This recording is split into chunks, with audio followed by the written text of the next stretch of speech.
Sisi ndakarumwa zvekuti ndakagara mwedzi miri ndisingagoni kufamba. Ndichigwadziwa ndarumwa kuti namadzimai. Zichakabuda. Hapana. Wakaruma chaipo panonobuda chinhu sisi. Iwo wakanditembesa wakati chinhu ndaruma chabva, asi ndakabvunza ndikati chabva chiripi, wakati handikuratidzi ndikakuratidza chinodzoka. Vakanoruma ipo chaipo. Asi ndatobva pana madzimai iwawo. Handina kana kufamba 100 meters. Ndakachinzwa ichitofema futi. Kufema futi kuratidza kuti chiri kubuda futi. Chiri kudzokera futi mukati. Saka ipapo hamuna kudzokerera kuna madzimai? Handina kumbodzokera nekuti madzimai wacho wakabva watobva panzvimbo. Wakabva watoya kuno kuZimbabwe. Nekuti tatiri kuSouth Africa ipapo.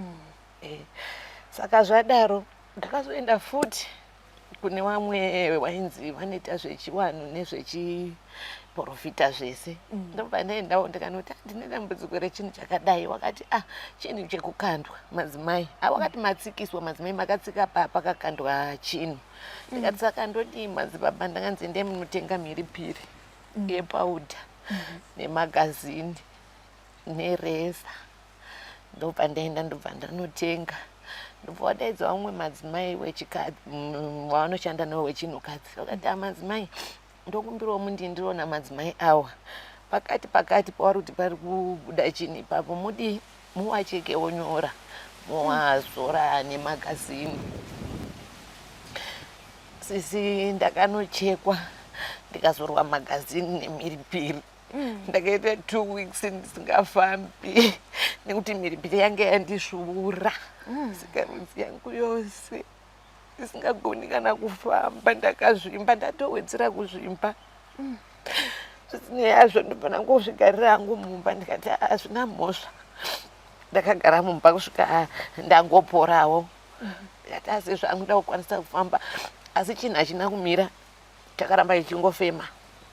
Nanasi sisi chiripo chinongofema pachinodira. Kutaura kwati uchiita izvezvi chine chitofema munotochinzwa? Ndinotochinzwa, asi kuti chinondipa nguva yekuti chinombonyarara kudaiwo. Zviri kana 10 minutes. Kana chotobuda pashe kubuda kuti chizozvimba kudai. Ndopachinofema chichibuda kudai. Kana chodzokera futi mukati, chofema chodzokera mukati, nyama yangu yosara yakadai. Pachofema chichibuda panze, nyama yangu inozvimba kudaiwo. Zvekuti chero ndakamira ndakapfeka hembe unotoona kuti kozva munenge maane sikarudzi yechinhurume.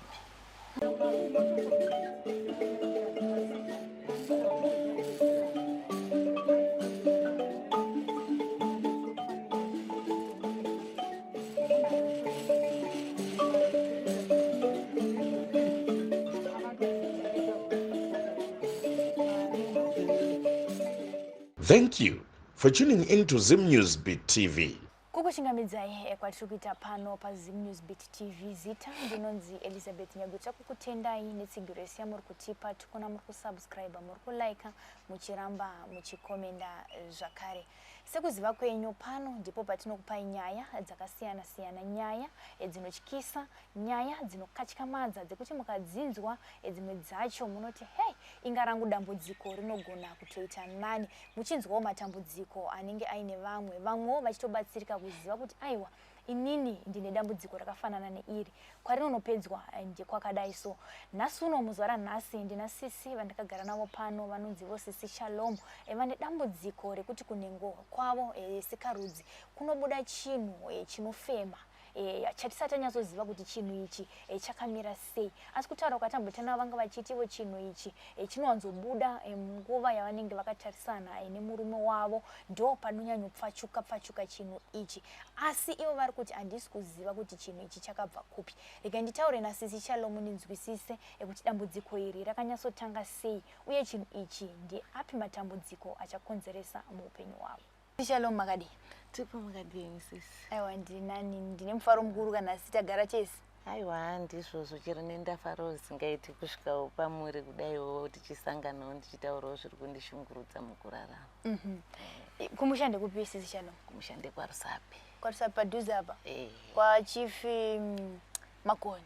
ehe unoparamurwa mhosva hombeka kwa chief uko dzinouya uko amunambodzipara here tikapotsana funga takangopotsanawo nemi pamwe madzipara kana ainangu mhosva ndisati ndapara aiwa ndisati okay muchititaurira sisi Shalom dambudziko raita kuti muzoti aiwa muri eZimbabwe mbonzwaiwo kugara kana kuti kurarama kwandiri kuita inyaya yedambudziko randinaro ndida kubvira angu mashure kuti makaberekwa muri vangani uye makakura sei sevana handizvozvo sisi takaberekwa tiri 10 vakomana vairi nevasikana 8 namai mumwe chete baba mumwe namai mumwe chete baba mumwe chete saka pakashayika musikana mukuru anova second born nekuti first born mukomana ehe saka tasara tiri 9 vasikana 7 nevakomana 2 saka mukurarama kwangu sisi ndakakura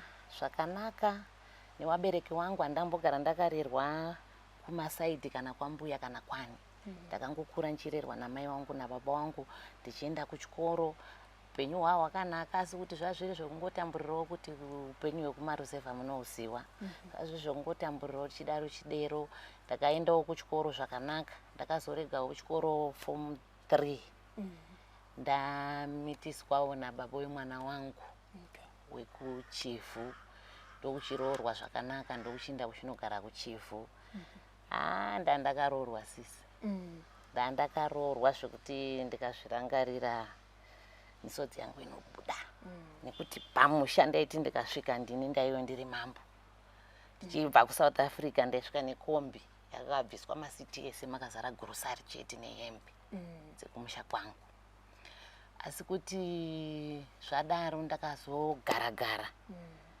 tauya kuno tadzokera kuJoni zvakare nemurume wangu ndobva tadzokera kumusha kwawo kuchifu ndopakanzi muroora chimbosara pamusha murume akati kwete ndoda kuenda nemukadzi wangu amweni akati hazviti muroora ngaasare ndikati hazvina kushata achidzokerai baba ini muchandiwana ndiri pano saka handiziviwo chakangondibata ini ndikanzwa kuti ini pamba panapa ini handichadi kugara regai nditere murume kupi kuJoni asi ndisati ndateera murume muJoni tiri kuchifu ikoko upenyu husati hwanyatsonaka tichiri kungotanga kuwanana ndakaita dambudziko rekudonha sisi taingoti ngogaragara 2 minutes ndadonha asi kudonha kwangu ini handizivi ndotozonzwa ndamutswa kudaiwo ndopo ndozonzwa noti kuye wanga wadonha watomboti tasa zvekuma 5-6 minutes saka vanatezvara wangu wakabva wambofamba neni kwawakafamba neni kuchifu ikoko wafamba neni kudaro kuda zvakawakurira ndokusvika pakuzoti dai ambodzokera kupi kumusha anomboona vabereki womboonawo kuti dambudziko riri papi zvechokwadi takakwira bhazi kubva kuchifu kuenda kwaRusapi ndosvika kuvabereki ndokuvatsanangudzirawo ndo dambudziko riripo vabereki ndokuti hazvina kushata wakabva watora inini nehanzvadzi yangu inova first born ini ndini rugotwe pateni iyoyo anotanga mukomana ndobva tatorwa tiri wairi namai nababa ndobva taenda kwatakaenda kunobatsirwa asi kuti ndiremembe kuti ndakabatsirwa chii kwakare sisi plus inini wacho ndinoita semunhu uyauya anokurumidza kukanganwa ndine memori diki diki zvokuti zvimwe zvinhu zvekumashure zvakawanda ndinokurumidza kukanganwa taenda ikoko chandongorangarira ndechekuti ongorangarira hanzvadzi yangu ichinzi abviswa chinyanga pana apa pahuma apa takatoenda tiri 4 ini mai baba nehanzvadzi yangu iyoyo zvadaro takabva ndabva ndokuchidzokera kuchifu kuya ndokuchizoti regai ndichiteera murume kuSouth Africa tasvika kuSouth Africa hatina kunzwanana nemurume ndokungoparara kwakaita musha wangu wakandirwadza musha iwowo nekuti handina chandaishayiwa zvokuti pari zvino kutaura kuno dai ndakaramba ndiri kumusha ikoko kwandakawanikwa kutaura kuno pamwe ndingadai ndiri kuUK nekuti hakuna chandaishaya zvadaro ndakabva ndagara zvaparara hazvo zvemusha uya ndobva ndagara ndiriko kuSouth Africa ikoko ndakazoita dambudziko muna 2016 ndakabva kuSouth Africa ndazvishandirawo ndazviunganidzira zvimari zvangu ndikati regai ndiende kuZimbabwe ndinotora passport nekuti upenyu hwekuti unoda kufamba uchidai usina passport wakaoma. Ndakauya kuZimbabwe ndobva ndasvikira kwaMutare kune madzikoma angu ana Sisi ndobva ndagadzirisa passport yangu ndobva yabuda. Passport yangu yabuda ndakakrosa border ndichidzokera kuSouth Africa. Handizivi kuti mamhepo kana mwesvina kana chii. Passport yangu yakangotsva ine chidhindo chimwe chekuti ndangopinda muSouth Africa. Ndisati ndambodhindisawo ndabudawo muSouth Africa ndaenda kuZimbabwe. Passport yangu yakabva yangotsvira mumba meshamwari yangu mataigara. Ndobva anetsana nemukomana wake ndobva warwa mukomana ndobva angopisa imba zvinhu zvese pazvangotsvira mumba imomo. Saka ndazogara 2016 yeno ndakauya January, ndati January February passport yangu ichibuda March ndichidzokera. Ndadzokera ndakanogara May, June, July, August. Ndakatanga kuita dambudziko Sisi. Kusikarudzi yangu uku. Ndakatanga chaita sekuti chibundu. Kudai chichibuda chichidzokera mukati. Chichibuda chichidzokera mukati. Ndobva ndaudzawo shamwari yangu ndikati shamwari yangu ndozvandiri kusangana nazvo ndodiwo. Shamwari yangu akati pamwe rinogona kunge riri sari ngatimboendei kunani kuna madzimai. Ndakasvika kuna madzimai ikoko shuwa wakati zveshuwa ichi isari munoda kuchekwa sari ndobva ndatengeswa Sprite nini zvandakatengeswa bvatendwa nesu kuchisango kudai tasvika ikoko bvatachekwa. Asi panobuda chinhu ichi nepandakanochekwa sari zvakatosiyana Sisi. Zvakatosiyana by far. Ndobva ndadzoka hatina kumboita 2 weeks. Chinhu chiya chiri kuramba chichibuda. Kana chichibuda Sisi kudai unotochihwa chichifamba udhudhudhu chobuda pazhe kudai uchozvimba kudai. Kuzvimba kuita chinyama kudai. Pachinonodzokera mukati unotochihwa kunzi icho chakufema chichidzokera mukati. Ndashungurudzika Sisi nedambudziko irori. Ndikati handichagari sezvo zvadai. Regai ndiendewo kuzvipatara. Ndimbononzwawo kuzvipatara kuti vanoti kudii. Ndichisvika pachipatara kudai ndakatsanangura dambudziko rangu. Wakati regai tikutarisa vachinitarisa wakati Sisi munenge mune henia. Saka zvamine henia kudai takukubhukira ichi zuva rekuti muuye mugooparetwa. Sisi ndakaenda zvokwadi zuva riya rasvika kunonzi operation. Madhokuta akatanga kungoti hatina chatiri kuona. Hatina chatichaona. Hatina kana henia yatiri kuona. Kudzokera kumba. Ndadzokera kumba ndosvika ndogara. Zvino zvavati havana chavanoona ndodii. Tasimuka zvetaenda kuna vamwe madzimai watatanzwa kuti hakuna madzimai wari serious vanogona. Takanosvika ikoko madzimai wakati ichi chinhu chauinacho ichi chinhu chekutoiswa chaicho zvinoinene kwandiri zvinhu zvidoko. Ndoita chekubata nemazino ndorumira uko. Sisi ndakarumwa zvekuti ndakagara mwedzi miri ndisingagoni kufamba. Ndichigwadziwa ndarumwa kuti namadzimai. Zichakabuda. Hapana. Muri kuzvinzwira muri yeZimbabwe. Sisi vandakagara navo pano vane kushushikana kana kuti kurwadziwa kwavainako mumwoyo. Zvakaoma sei semunhu wechidzimai unenge watrustawo kuti aiwa madzimai ndio vanogona kupedzawo dambudziko rangu. Semunhu wechidzimai anonzwisisawo kurwadza kunoita nhengo yemudzimai kana ikarumwa. Ikachinyatsotaura naSisi tidzike midzi navo tinyatsonzwisisa kuti pairumwa namadzimai apa ndipo panobuda chinhu chavari kutaura chinofema ichi here kana kuti vakaposhwa zvakare sekutanga kwavakamboita kunobatsirwa. Sisi nazwa muchiti pekutanga pamakaenda unobatsirwa pakanochekwa sare handipo panobuda chinhu ichi. Madzimai pavakanoruma ava ndipo zvakare panobuda chinhu ichi kana kuti vakanopotsa zvakare. Wakaruma chaipo panonobuda chinhu Sisi. Iwo wakanditembesa wakati chinhu ndaruma chabva asi ndakabvunza ndikati chabva chiripi wakati handikuratidzi neu ndikakuratidza chinodzoka. Vakanoruma ipo chaipo. Asi ndatobva pana madzimai wawo. Handina kana kufamba 100 meters ndakachinzwa ichi chitofema futi. Kutofema futi kuratidza kuti chiri kubuda futi. Chiri kudzokera futi mukati. Saka papa munaudzokera kuna madzimai. Andina ngumbodzokera nekuti madzimai wacho wakabva watobva panzvimbo. Wakabva watoya kuno kuZimbabwe. Nekuti tatiri kuSouth Africa ipapo. Saka zvadaro ndakazoenda futi kune vamwe wainzi vanoita zvechiwanhu nezvechiprofita zvese. Ndobva ndaendawo ndikanoti ndine dambudziko rechinhu chakadai. Wakati chinhu chekukandwa madzimai. Wakati matsikiswa madzimai makatsika pakakandwa chinhu. Ndikati saka ndoti madzibaba ndakanzi ndeye munotenga mhiripiri yepauda nemagazini nereza. Ndobva ndaenda ndobva ndanotenga. Ndobva wadaidza vamwe madzimai wechikadzi wanoshanda nawo wechinhukadzi. Wakati madzimai ndokumbirawo mundindiona madzimai awa. Pakati pawari kuti pari kubuda chinhu ipapo mudi muwacheke wonyora muwazora nemagazini.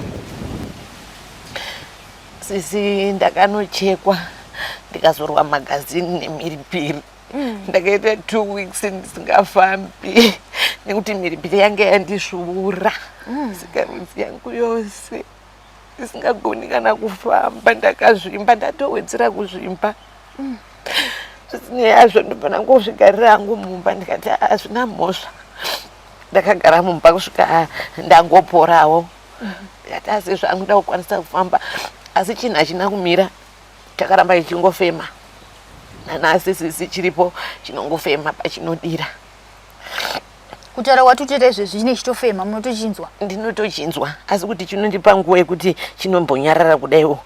Zviri kana 10 minutes. Kana chotobuda pashe kubuda kuti chizozvimba kudai. Ndopachinofema chichibuda kudai. Kana chodzokera futi mukati chofema chodzokera mukati nyama yangu yosara yakadai. Pachofema chichibuda panze nyama yangu inozvimba kudaiwo. Zvekuti chero ndakamira ndakapfeka hembe unotoona kuti kozva munenge maane sikarudzi yechinhurume. Nekuti chinhu chinotooneka. Saka ndatambura sisi ndatambura ndambozama kufamba hakuna kona randisina kupinda. Wachingonditembisa kuti chinopera asi pamunosvika kwana madzibaba kwedu tinozoti vane tsanangudzo dzavanokupa iwo. Vaiti chii? Vamwe vana madzibaba ndo vanotiwo ndezvekumusha kwenyu. Pane zvekumusha kwenyu zvinonetsa.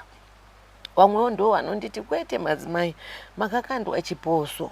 Ndobvunza ndakakandwa chiposo nani? Havandichekeseri ipapo kuti chiposo ndakakandwa nani. Saka pandakapedzisira kuenda apa ndichizoya kuno wakasvika madzibaba wakati madzimai mune bvuri remushakabvu rasisi wenyu wakafa ramakaiswa ndoriri kukutambudzai. Nekuti sisi wangu wakashaika iwawo wenamba 2. Wakashaika saka pese pandofamba ndinjingonzi une bvuri rasisi wako rakaiswa pauri. Une bvuri rasisi wako rakaiswa pauri. Saka zvanditambudza sisi kuti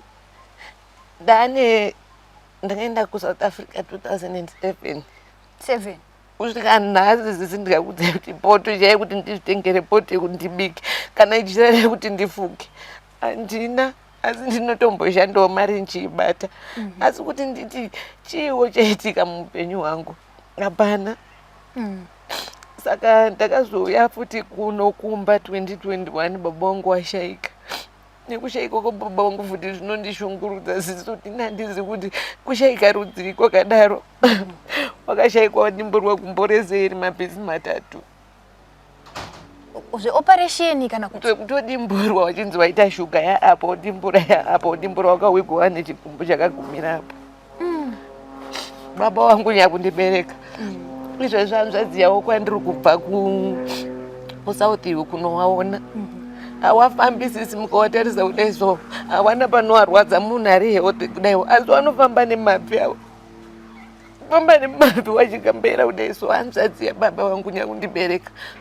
Baba wangu wachifa ino wakaenda nehanzvadzi dzawo 4 pakaita makuwa 5. Pasina kana 3 days.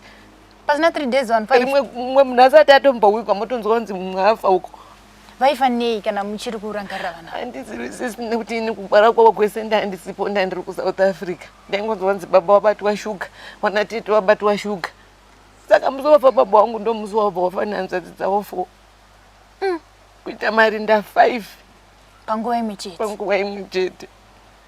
Saka pamwe pacho ndakazopedzera ndakunzi baba wangu wana sekuru wangu nambuya wangu vanozvara baba wangu. Sekuru wangu wakaita mukadzi wekutanga akakoniwa kuzvara vanarume. Ndokutora mai mbuya vangu vanozvara baba wangu ndokusvika ndokuita baba wangu nevamwe vakomana avo. Saka kwese kwatoshanda tinongonzi mbuya ava vakuru vanobheja kuti vana ava vemukadzi mudiki avafi vakapagara pavarume kana kuita dzimba, nekuti mbuya wavo wakauya kuzonditorera murume wangu. Chero pandakambofamba nanasisi wangu kumusha ikoko tapedza rufu rwababa, yakasvika futi ikanohakwa mhepo iyoyo, tukanzi vanasikana wese wefamily iyi hawafi wakagara mudzimba. Tinotambura sisi, chinotozonyanya ndigwadza ndechekuti hatiwirirani tiri 10 kudaro, chero tiri 7 hatiwirirani sisi, hatiwirirani. Izvozvi mumwe sisi wangu aripo pamabvuku apa, mumwe arimo mutauni imomo, asi ndamuti handei, akati nemunhu ngazvimirire nematambudziko ake. Hatiwirirani sisi, hatiwirirani. Tinongowirirana isu tinozvitamburira. Ini sisi wangu ari kumusha, nemumwe wacho ari kuheadlands, neyeye ari kumabvuku. Ari kumabvuku wacho izvezvi sisi mukasvika murume wake anoda kufa sisi. Taura kunu munogona kungonzi patoita chituna. Anozvimba kubva mumusoro kusvika mumakumbo avo mutarisi. Akazvimba izvezvi pamabvuku ipapa. Haana kana chaanoita, unongozviitira paari ipapo, unosimudzwa, unodyiswa. Kusvika kwandakaita kumabvuku kuswera zuro ndakasvika ndikazama kuti ndiwadyisewo zvisadza nemukaka. Hapana chinombofamba, hatina kana kubatana. Mumba medu macho toita kusarudzana kuti wane mari ndo wanowirirana, wasina mari munogarawo makadaro mowiriranawo neurombo hwenyu. Sisi ndaigara pafleti iri pana Second Naipe tichitepa apa. Kwandandakaroorwa ikoko kwekutanga kuya. Asi imba yangu yakangoparara zvekuti nanhasi handazombogara ndakaita imba. Handina kana mbozogara ndakaita imba. Kusvika parizino ndinongotambura kudai. Handina kana imba yekuti ndonziwo imba yangu iyi. Kana jira rekuti ndikafa nhasi ndonzi enda unofugawo nejira iri, handina. Asi ndimaendesera vamwe vanhu hembe dzeChristmas. Kutaura kuno majira akazaramba mama yangu akadai mazipanda ndini. Mazipoto ese ndaibva ndawatengera zvakafanana ivo namai vavo vasati washaika mbuya wekuzvara mai. Asiko zvino ndimusisina kana chini. Ndisisina kana chini. Ndangowawo munhu wekuti ndakutoteerawo ndichingoti vedu ndokumbirawo ndototukonza aibva pano. Handi ndime majoni acho. Kuti vedu ndaita dambudziko iri azvionere handi kujoni kwenyu kwamune muri ikoko. Saka upenyu hwandiomera, ndazama, ndakada kumbozamawo kuti tibatane nevana vamai vangu kuti vasikana daitangobatana wase hapana nowirirana nemunhu. Hapana. Saka zvamuri 7 vasikana. Ndanzwa muchiti mimi ndimi musisina musha. Ko vamwe vese 6 apa? Vamwe vese 6 vagere mumamisha avo. Asi misha dzacho kune imwe misha yeava vatatu. Zvakangofanana nekuti hapana misha. Zvakafanana kuti hapana misha nekuti havana, chero kugara kwacho nevarume vacho unotoona kuti hapana. Mumwe akasenga katundu adzokera kumba, asenga katundu adzokera zvekumurume. Ngodai warwara, vanasisi wangu wese vazhinji vanongobatwa chigwere. Ubva washayiwa kuti kochigwere rudziko chavari kubatwa. Saka Saka kubva pamakasiwa kuchivu, nanzwa muchiti ndo pamakatanga kudona. Maidona zvekudona pfari here kana kuti kwakuri kungodonawo kwekungonzi adona amuka, kwakuri kudona kwekuita sei? Ini ndaitoti ndikadona, kudona kwangu ini handikuoni. Asi kana ndikange ndamuka vaindiudza kuti wangodona ipapo wakatakura kana bhaketi remvura ukangonyarara ukati zi, hauna ugwina, hauna udii, hauna udii. Kusvika tangu kudira mvura wazongoti papama wega. Ndo madonera andaingoita izvo, kuti saka wava kutotya kuchivu kuti handingachigari ndisina mumwe munhu pasaidi ndikadona ndozodii. Saka pese pandairi ndanda kutogara ndine mumwe munhu pasaidi. Saka zvazvanyanyisa ukasvika pakuti dai amboenda kumusha kwawo wanodii. Wambonomubatsira waone kuti dambudziko rekudona riri kubva pai. Saka munambokwanisa kumbofamba ibaba rapenyu kumbofambawo kana imimi semuna ndambudziko mombouya kumusha mota amai na baba kwandiri kufamba kwese ndiri kunzwa zvakadai nezvakadai tadii tambobatana tafamba taenda kana muapostori kana kune vechivanhu tanonzwisisa kuti dambudziko riri kubva papi. Inini sisi kufamba kwatakaita ndiko kufamba kwandakangoenda nababa namai nehanzvadzi mukomana uyu ndo kufamba kwatakangoita. Pamwe pacho apa tikada kuti kufamba varisa mai vairambawo kuti hainawo ndinodi ndinonamata. Varisa babawo vaiti inini zvinhu zvangu handina chinhu kubva ndichizvarwa ndambogara ndakaita zvinhu zvekufamba. Kana muchitadza kungorarama upenyu hwenyu zvakanaka muchitadza kugadzirisa upenyu musangozoti kufamba. Asi changa ndichamutsa ndechekuti baba wangu wakada kuzoenda kuchechi warwara.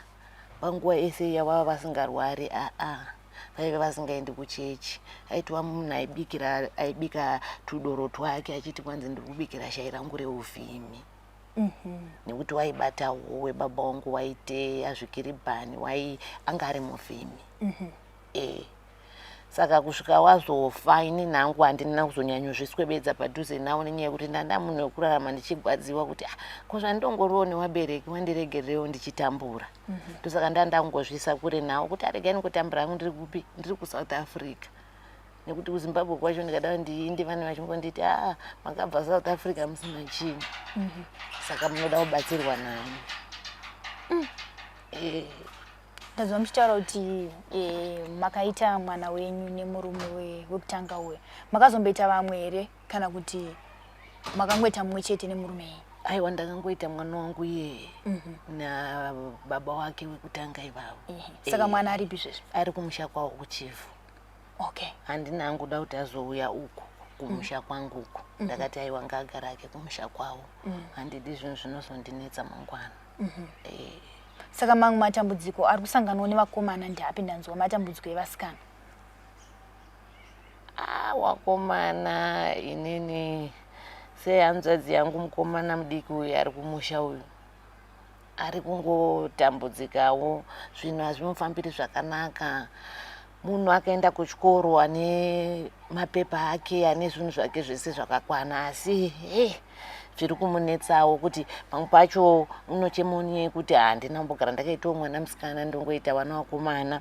Plus hanzvadzi dzangu dambudziko rainaro vanongoti uyu mukadzi waita wana uyu mukadzi semuhanzvadzi mukuru ndofunga vana wake vanotosvika kuma15 nevakadzi vakasiyana siyana.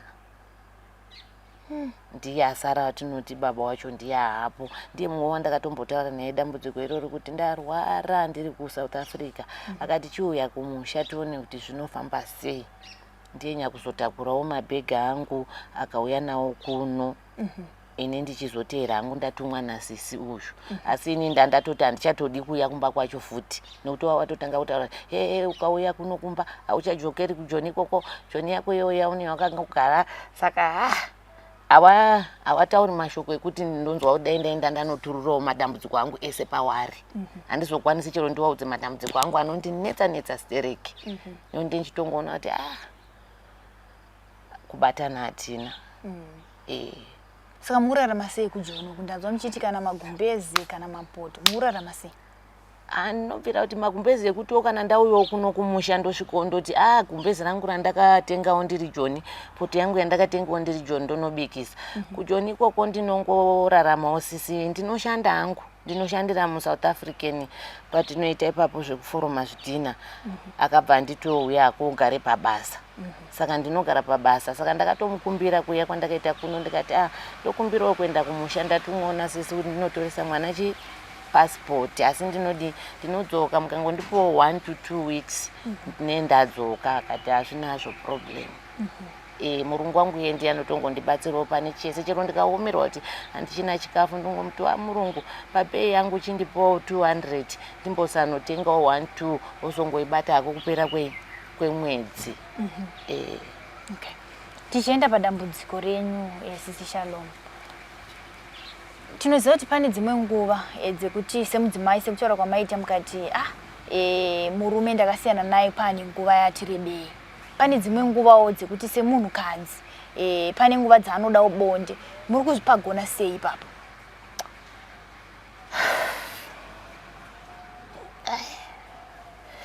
Pakaoma sisi. Pakaoma. Ndiriko ndinayo hangu mukomana wangu wandinofambidzanawo naye.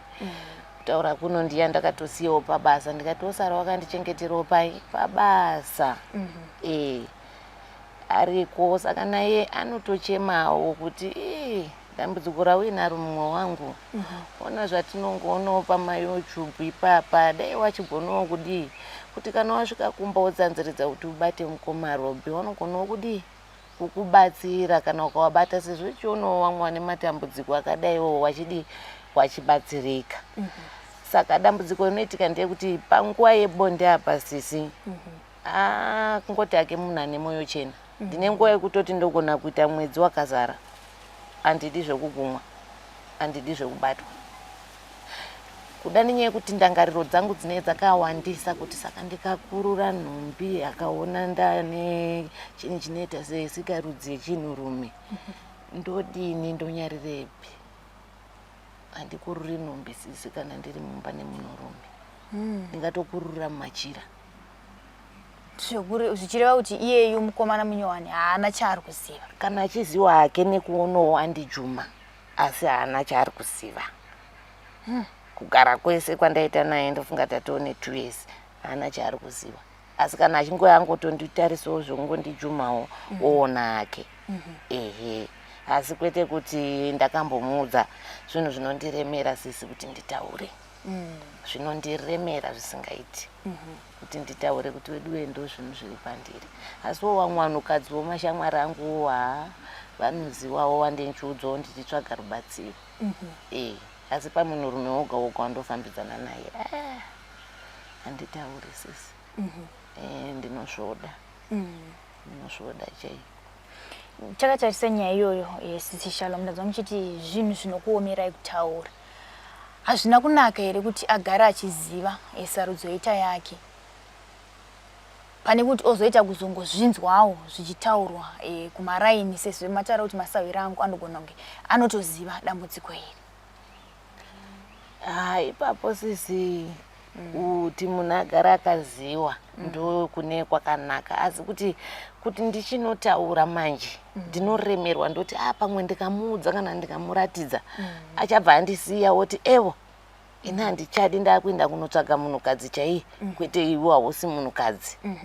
Saka ndo zvine ndichinetsa kuti pamwe ndikamuudza achabuda wotanga unoudza chi nevamwe panze apo kuti zvamunomuona akadai ndo zvaari. Saka papo panondiremera sisi. Ndazva muchiti munogona kutoita kana mwedzi miviri musingade kuguma.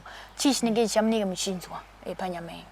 Ndiye ndichingonzwa kuti handitodi zvemunhurume zvokuti chero yandosvikawo pakukomblena kuti saka watini ndidini kana wati tingorarawo kudai. Saka ndozotoita zvekuzvimanikidzirawo kuti zvandiriniwo ndakada mwana wemunhu saka kana ndikamudai agodini. Totozoita zvekumanikidzira asi inini wacho ndiye ndichinzwa kuti hai handisi kuda, nyama dzangu hadzisi kuda. Saka ndobva ndashaya kuti chii chinokonzerawo kuti ndibva ndashayiwawo feeling nemunhurume asi ini ndiri munhukadzi. Ndozvodzoka zvondidya futi mwoyo kuti chii chiri kumboitika muupenyu hwangu. Asi pakuita zvemubonde hapana matambudziko amunosangana nawo? Aiwa, handina dambudziko. Chero ichochi chinhu chacho chichibuda ichidii hachina dambudziko rachinondipa kana nguva yebonde yasvika. Icho chinongondipa dambudziko saizvezvi ndakangozvigarira kana ndichizvifambira choti dhudhudhu chobuda chichifema choti dhudhudhu chodzokera.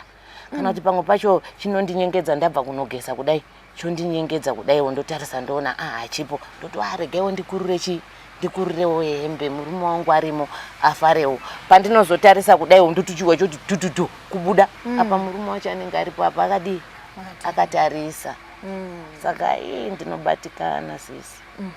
Ndinobatikana upenyu hwandiri kurarama huri kundirwadza. Daiwe ndiri munhu aiwe achingori nelaki rake rekuzviwanira mabasa mari chero kuwanikwa kwandakaitwa chaiko. Asi zvinhu zvakangotanga kuchinja pana 2016 ipapa pandaenda kumba kunotora passport. ndo pakanyanyonoshanduka upenyu hwangu chaiko zvekuti 2016 asati asvika chero baba mwana waitombofona mai mwana wadii wadzoka tachengeta mwana tiri pamwe chete ndikati hazvina kumboshata chiregai ndiudze kuabereki kuti ini nangu ndakudzokera kupi kumurume zvotoita nguva yekuti akafona ndotomutuka zvekuti chonai anoti kondaresvei zvese atimbotaurana zvakanaka kuti munodzoka togara tokukudza mwana pamwe chete saka zvinoitika muupenyu hwangu sisi ndosvika pakupererwa pakundozongoti Mwari dai hangu mangonitora ndazorora nekuti upenyu wacho unorwadza. Takatarisa Sisi Shalom, ndazwa muchiti matambudziko akawanda akatanga pamakadzoka kuno kuzotora passport. Mune masawire here amakaudzawo chinangwa ichi kana kuti vamwe vanhu amakaudza kuti ndine chinangwa chakadai mukafungidzira kuti zvichida ndo kungadai kwakabva matambudziko aya? Ndaimbofungira sisi hangu ndichiti nekuti pane pandakambofambidzana nemumwe murume aiwe nemudzimai wake munoona tafambidzana kudero mudzimai wake akabva asvika pakuzozviziva azviziva achizoya kunondibvunza ini ndatosiyana nemurume wake uya kudhara achizoya achitozorwa neni achindibvunza achiita zvemafaidzi ndopandakamuudza kuti kana iwewe dai wakatorwa neni panguva yandaifambidzana nemunhu wako izvezvi ndofunga ndatoone gore ndisingafambidzani nemunhu wako. Saka ndaimbofungidzira kuti mukadzi iyeye, asi handizivi hangu, moyo wangu wakangondirambirawo kuti nditi ndisingaziviwo hangu nekuti munhu haungamurambiri. Nekumasahwira uku ariko futi sahwira wandakamboti tambei naye muna 2015 mushure zvemekunge mashamwari aya umwe shamwari yangu yabva neni kumwe kwataigara aenda neni kokuya tasvika kuya ndobva atoti pane murume uyu aripo ari raiti zvekuti murume uyu ndokuchitobvunza hana mudzimai here zvikaya kana munhu achifambidzana naye ishumba neshumba saka zviti kuti shumba neshumba zvidi zviwanane saka dai wagona watotora iwe. Ndakati usiku hwacho ihwohwo sisi takagara mumba kudaiwo tichitotaura kungotaura chetoku nemurume wacho hatina chaita. Mukadzi wacho akauya akapenga akarowa murume ini ndikatotiza kunopinda pasi pemubhedhi weshamwari yangu ndichitotya ndichiti yowe zvino akandiwana handi anondirowa. Saka kwaedza kwacho manje takazotaurirana akati koyo ungabva kwenyu kwaunogara kuyazonditorera murume. Ndikati kana inini handina kuyazotora murume asi ngoti mashamwari aya ndianganditi handei wanditsvagira murume wako wasina kundiudza kuti ane munhu. Saka apa ndo patachitotaurana nemurume wako ndichimubvunza kuti hauna mudzimai here akati kana munhu andifambidzana naye handichadi akati alright. Saka takazowirirana zvisingaiti nemukadzi iyeye asi vanhu vazhinji wakabva watondiyambira wakati Shalo munhu wawirirana naye uyu ngamenho zvako munhu iyeye haana kumira zvakanaka. Saka ini nemawirirano ataita handina kuzvitendawo ndangoti kana kuti angandidii nekuti ini murume wake handina kumbodanana naye zvekuenda kure. Ndikatoti handina kudanana nekuti pataitaura pacho ndo paakabva asvika akatanga kurwa. Saka toti pamadzimai maviri aya zvichidawo zvinogona kunge zvakaitika kuti vanogona kunge vakarwadziwa nekutorerwa kana kuti kudanana kana kufambidzana kwamaita nevarume vavo. Ndizvozvo. Saka wokutanga uyu ndanzwa muchiti makazotoziva kuti ane mudzimai papaya anga asina mbobvirira akubudirewo pachena. Iye wekutanga ane mudzimai wandakazowirirana naye uyu. Aiwa, wokutanga uyu ane mudzimai akazozvizivawo pamberi. Aiwa, iye kuti ane mudzimai taitoziva asi kuti nemudzimai wake wekutanga uyu wawanetsana. Saka ini handazoziva kuti kune umwewo futi waakatorawo futi kuita mudzimai wechipiri. Saka ini ndichibvunzawo akangoti kana musikana anongozvishandirawo mubhucha umu anongondifarira. Saka nekufamba kwenguva ndokuzoona kuti aizve kwete ndokuchimubvunza koyo unoku akati inini zvangu vanhu vekuchipinge handiwafariri. Ndozvaakangondiudza neni ndobva ndangoti kana ngatingomire hedu zvakadaro. Nekuti angu ini ndiri munhu wekuti handifariri varume we1 nekwandotogara ikoko ndinotoshorwa futi pamusaka pekuti ndinenge ndadanana nemwana mudiki zvafanana neye wandogara naye mudiki kwandiri saka unaona achingoti udana nemwana mudiki ndikamuregazve ndikauya kuvarume wenyu moti zveyowe tatorerwa varume saka ndodini. Uye wacho arunzi mudiki nemakore mangani? 4 years. Mudiki ere. Mudiki. Iye wacho anoti okudii vanhu pavanenge vachidaro? Anongoti handina hangu basa nevanhu nekuti ndichitoyowo kwauri ndaitoziva ndiri mudiki kwauri. Asi mugere zvenyu zvakanaka? Aiwa, tigere zvakanaka sisi. Ende ndiye nyakutondikurudzira. Ndiye nyakutondikurudzira kuti mama mukona mangosvika chete zamai kuti mumboendawo kuna mukoma Robi. Muone kuti upenyu haungachinji here, haungaitiwo nepari nani here. Ndiye nyakutondikurudzira zvokwadi. Aiwa, tigere. Dambudziko ndiro kuti hamusati mangomuudza chete. Ndida kuenda sisi Shalom, pane pandanzwa muchitaura kuti madzimai aya pane mudzimai wamakanga makuwirirana naye. Kuwirirana kwenyu pane nguva here dzamunofunga kana kuti dzamai panana kana kuti kusheya zvipfeko panguva yamaiwirirana nemudzimai wemurume akakumhanyisai mukazopinda pasi pembedha? Sisi sevanhu vanowirirana. Uyu munhu uyu taitowirirana zvekuti taitobika mupoto imwe. Tichirara pamubhedha umwe.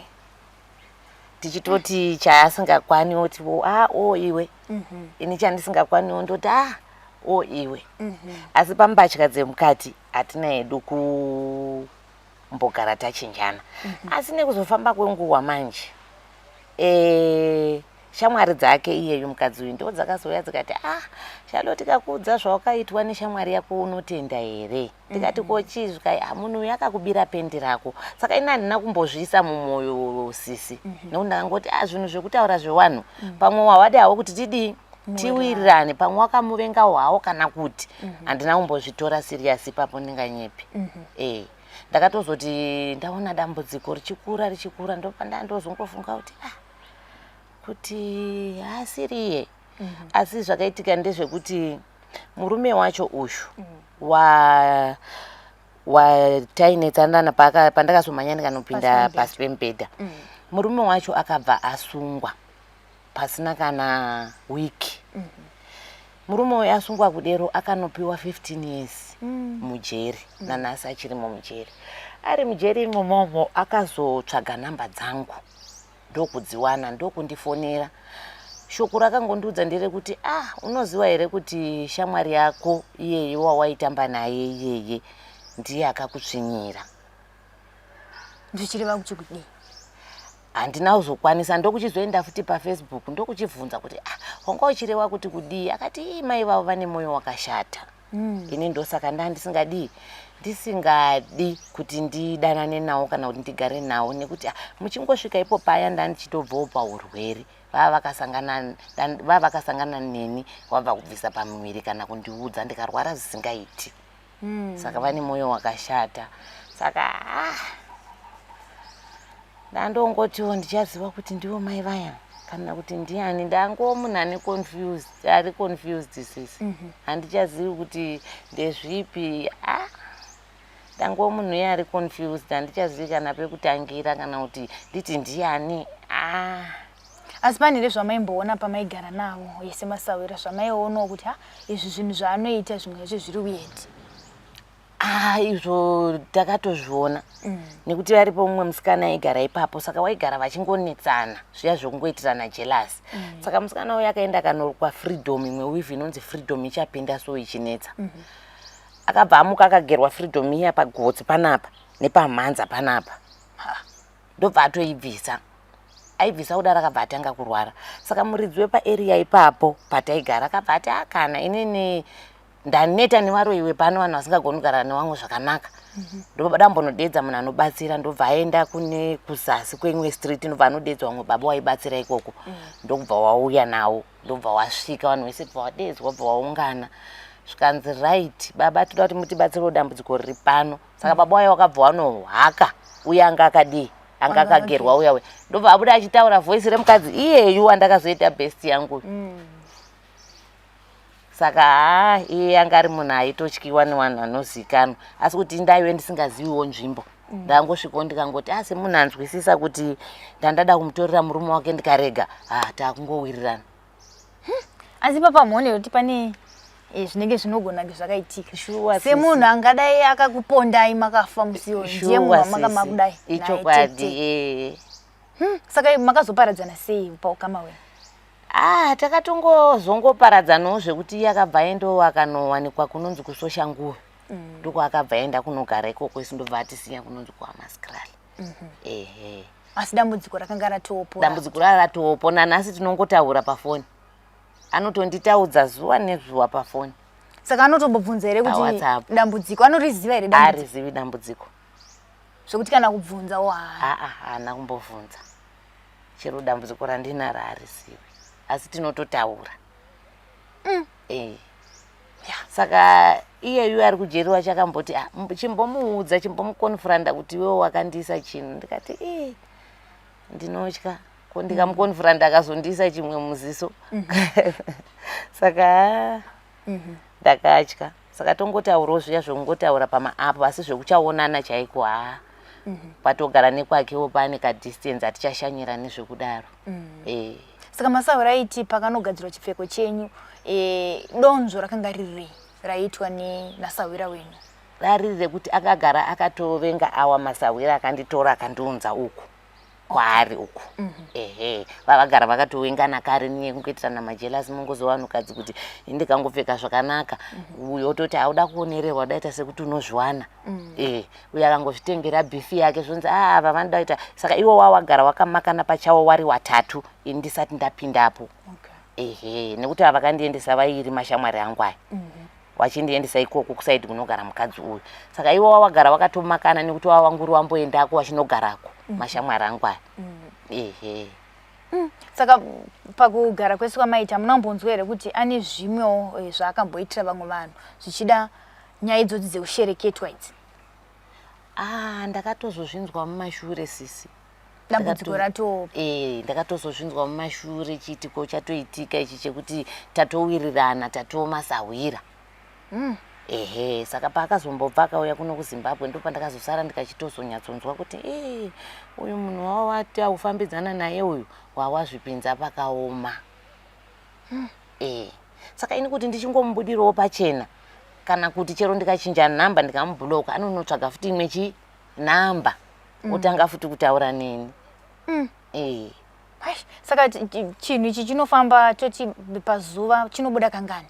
Kana kuti chine nguva here kana pachafungira? Hachina nguva yekuzorora sisi. Hachina nguva yekuzorora. The whole day. Chine chingoita zvachinoda chikabuda chodzoka, chikabuda chodzoka. Zuva rega rega. Saka masisters enyu mangu makamabudira pachena ndazva muchiti aiwa vese vanoziva. Vese vanoziva ndakavabudira pachena. Asi kuti vachibatsirana nemi kufamba. Saka unoona kuti vane shungu waya vekuti pane shungu dzekuti wandibatsirewo. Ndo wacho wanotamburawo asinawo chadi chawainacho kufanana neye ari pamabvuku akati chitongoenda munun'una ona ini sisi wako handinawo handinawo chandinacho. Dzimwe nambo kubatsirika kwako neni ndichabatsirika plus chero iye kuti afambe ndiuye naye nesituation nemurume wake aiti. Chero mukamuna murume wacho sisi zvakaoma. Saka amai makambozondinotaura nawo here kuti amai regai timboonana saamai nemwanasikana wavo timbotaurawo pandinofamba uko ndinonzwa zvishavira baba reuvhimi nezvavaita nezvezvechi hazvinawo here kana zvazvingakonzeresa matambudziko paupenyu hwedu zvichidawo imimi amai nababa mune zvamakabatawo muchiri kuda kusimbisa dzimba kare kare. Hapana here zvakaitikawo mukukura kwenyu kana kuti muchiri kutanga mhuri imimi nababa? Sisi ipapo kutaura chokwadi ndinotya. Yaizvezvi chiri kuuya kwandakaita kubva kuSouth Africa kuti ndiende kumusha kuna mai uko ndinotya. Taura chokwadi pari zvino urongo hwangu hwose hwekumboti ndinoenda kwamai ndowekuti ndongopedza zvandiri kuita ndotodzokera. Ndinototya nekuti baba wakati wachifa takamboti ngatifambei wakatenda. watenda takanosvika patakanosvika vakanzi amai mune kabhodhoro kamaizora mafuta pamaita cross border nekuti ni mai wangu waita zveZANU-PF plus munhu uya anongofarirwa nevanhu anongopiwa zvigaro especially kuna naZANU-PF chero mukawa muvillage chero pangawa pai saka ikoko wakasvika vakanzi mai mune kamafuta kamaizora vakati handicharangariri nekuti ndakura zvikanzi haisi nyaya yekuti makura chinhu ichocho motochirangarira iwo wakadi wakaramba plus chimwe chaitika ndechekuti ndina sesi wangu ari kumusha vanogara padhuze namai wakawanikwawo padhuze namai waiti wakabuda chero ingawena 3 o'clock yemakuseni sisi kuti wari kuenda pawari kunobatsirwa pamuprofita waiwana baba wakawagarira parodhi wakudzoka kuti murubva unobatsirwa saka zvinhu zvinotondiremerawo neni nekuti chero muroora chaiye mukadzi wehanzvadzi yangu mudiki wandiri kureva ari kumusha hanzvadzi yangu wakati mumwe musi zvewamukana 2 o'clock kuenda kunobatsirwa wakati wakunodzoka ikoko na 3 o'clock wakaona baba wakawagarira pakona so usiku iwo wakati murubva kunobatsirwa saka chero mai wangu kutozongotendawo kwekuti vana tinenge tangotiwo zvanyanya asi nochitoona kuti havasi vanhu vanofarira zvekufamba-famba vanongokuti inamatai saka hanzi kabhodhoro kaishandei uye kane effect ipi pamhuri yavo haana kuda kuzoenderera mberi nekuti iwo mai wakabva wati handisi kukaziwa asi iye akatotaura akati kabhodhoro ikakako dai magona kukaziwa ndopataitangira tigone kuzogadzirisa dambudziko asi mai wakati kabhodhoro hawachakarangariri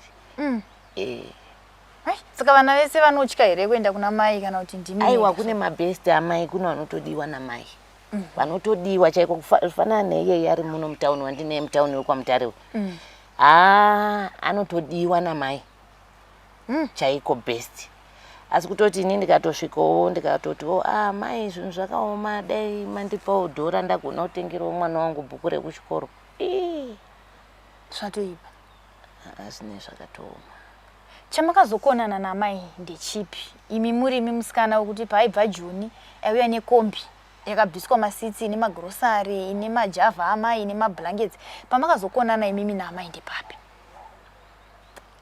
hatina hedu kukonana sachi asi kuti unongoonawo kuti munhu achinja nenyaya yekuti hakuchina grosari richaenda hakuchina machira aya ataiwatengera hakuchina zvese zviya zvataiwaitira zvakadi zvaakuitwa nevamwe saka kuda chimuti chabva pandiri chapane pane umwe asi iyeyu wandinaye uyu ndakatomuudza nezuro sisi ndoda kuzoenda kwamukoma Robi kana muchida ngati ndechi tesi akanipindura muromo wekuti ini ndinofamba nenhekwe amene munotambura muchienda kumaprofita ndinofamba nenhekwe yangu ndo inonditira zvese chindipawo nhekwe yacho inditirewo kana kuti chinditsvagirawo yangu akati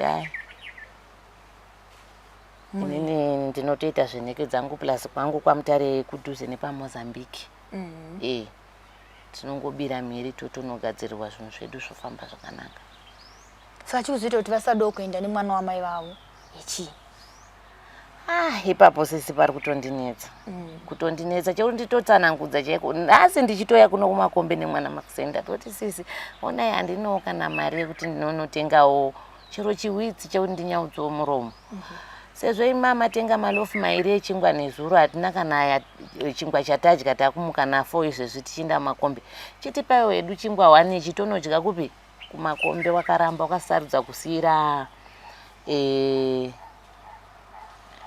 mwana watete kuna tete hanzvadzi yebaba wangu wandikuti wari kufamba wachikambaira kudai kunge mombe ndoko akanosiya zvese nezuro tiri mutauni kuendako kuSouth Lake kwacho tapedza apa takatopinda mutauni akatenga grosari rakadai mamafinzi zvimabhanzi zvinonaka asi ndakati sisi chindipawo 1 ndidya akati kwete ndezvewana weuya ari kumba kwatiri kuenda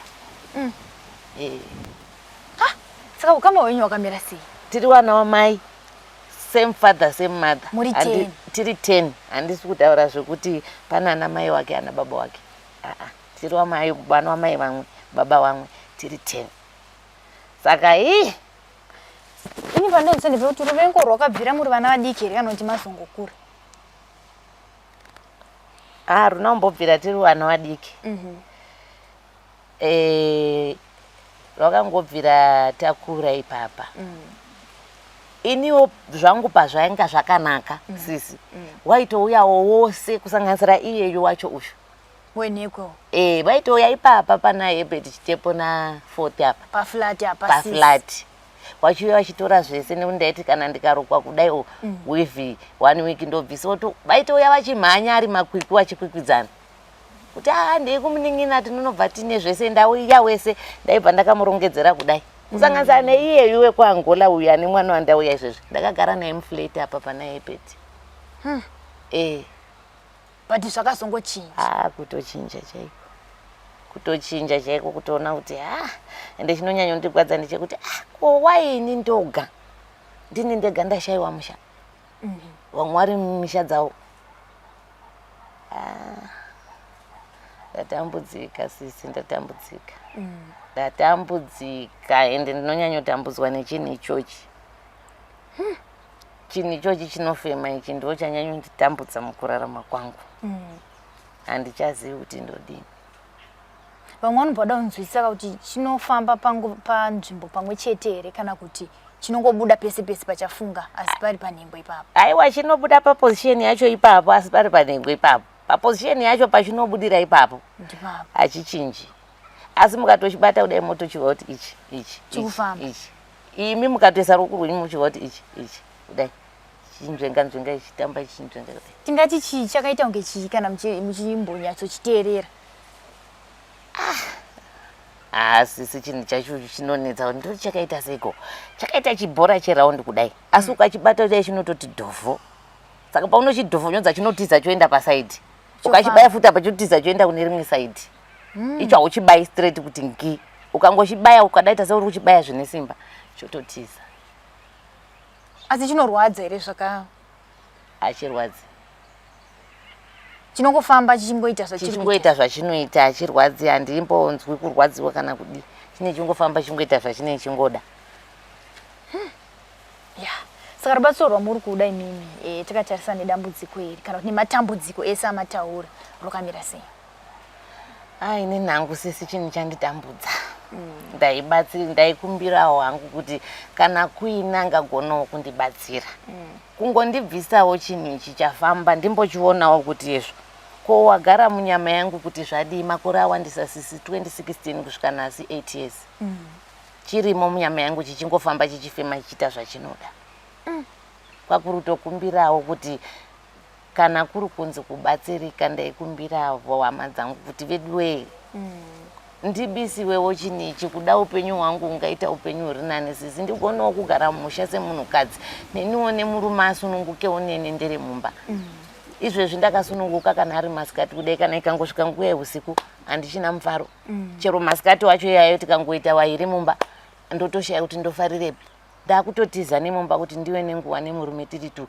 ndendichingotiza nenyaya yechinhu ichochi ende chinenge chinongoda murume aripo ndo pachinobva chaita manyemwe ipapo sisi nekuwedzera kukura kwacho kana chabuda kudai chowedzera kukura kudai zvokuti chero muri uko munototi kochiiko chine munhu uyu waita sikarudzi yemunhu rume here ndatambura sisi ndatambudzika takatarisa ipapo sisi tichida kupendera hapana here kwamakambofamba mukaudzwawo zvichida zvine chekuita kana nenyaya dzemaspiritual husbands kana kuti hamufanire kunge muine murume mumba kana kuti imimi kutorotawo dziri hope chaidzo ipapo sisi handitombonidi kumboudzwa nekuti ini ndega ndinotorota dzine mwe nhambwe ndinotorota wari baba wangu wakamira asi wasina kupfeka baba nyakubereka indopo ndotohwanda ndoti evo regai nditize ko baba wamirirei wasina kupfeka saka pandoda kuti ndimanye kudai makumbo andoramba usimbuka ndoita sendiri paslow motion kudai kutadza kumhanya chaiko saka ndatambudzika sisi iri yemaspiritual husband ndinongotoiudzwawo kwakawanda kuti sisi munenge munotoriwo newenyu murume asiri uyu wamuinayo. Saka ndambozama sisi, vamwe wakati rara wakashandurudza chipfeko chemukati, vamwe wakati rara wakaisa chipfeko chako padhoo, vamwe wakati tora bute ugozodini, ugozopfeka kusikarudzi, ugopfeka ugochema, ugoti koma ndifurira kuita zvinhu zvinokuwadza zvakadai.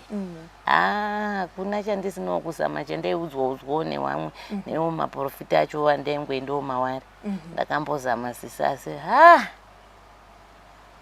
8 years ndashaya kuti ndodii. 8 good years sisi ndazvishayiwa kuti ndodini. Sarubatsiro muda kuti rubve kuvanhu vakaita sei? Inini sisi kutaura chokwadika, dai maprofita aigona kubuye kundiyambutsa dambudziko rangu angadai akandiyambutsa. Ndambozama newacho anenge achinzi uyu wakaoma, uyu muprofita uyu unotobvisa zvose. Ndakaenda asi upezera ndarumwa ndatosiyiwa nechironda. Asi chinhu hachina kubva chinongowapo. Saka handisi kumashora angu maprofita, asi kuti ndakazama wamwe wawo wacho nevamwe wainziwa nembiri. Handina makomo handisina kukwira, handina makomo handisina urara, handina mazambara handisina kuinda. Kana zvinzi mazambara ayekuti munoenda muchinorarapo china chega chega. Kana ari makomo handisina kukwira neanonzi anoyera. Mumvura takapinzwa nepanonzi yowe pane njuzu dzinotyisa. Asi 8 years dzese idzi handina kungogara. Ndiri kuzama kuti pano nepano, asi ndakonewa. Zvakaoma sisi. Ndarwadziwa neupenyu, ndashungurudzwa neupenyu kusvika pakuti handichazivi. Kuti asi dai tatine rudo sevanonyamuno, taikonawo kubatsirana dambudziko here. Ndiriniwo rugotwe shuwa madzikoma angu madzisisi angu ose kungonditarisa. Ndirini rugotwe remumba mavo. Mazvinzwira muri Zimbabwe kutaura kuri kuita sisi Shalomu, kurwadziwa mukukuona vachema vakati muri Zimbabwe ndibatsireiwo, handichazive kuti ndoita sei. Ndatambudzika ko 8 years, ndine chinhu chinobuda pasikarudzi yangu chinoita sechipundu asi chinogona kukura zvokuti mukandiona munogona kutoti ane nhengo yemunhurume.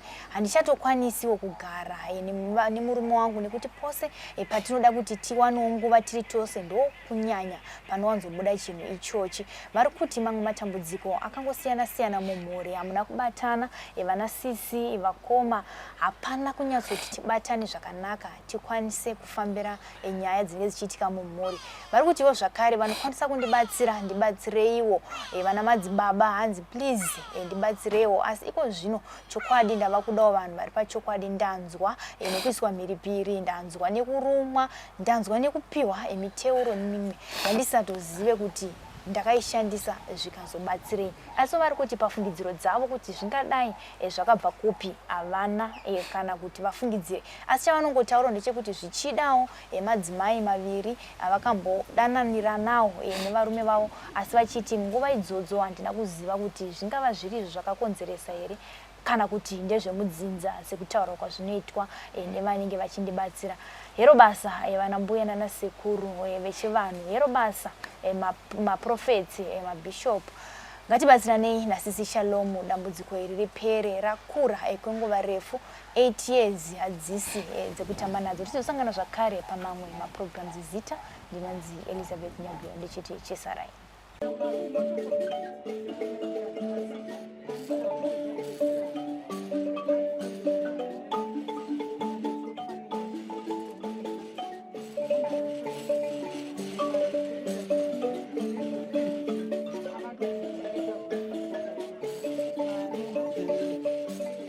Thank you for tuning in to Zim News Beat TV.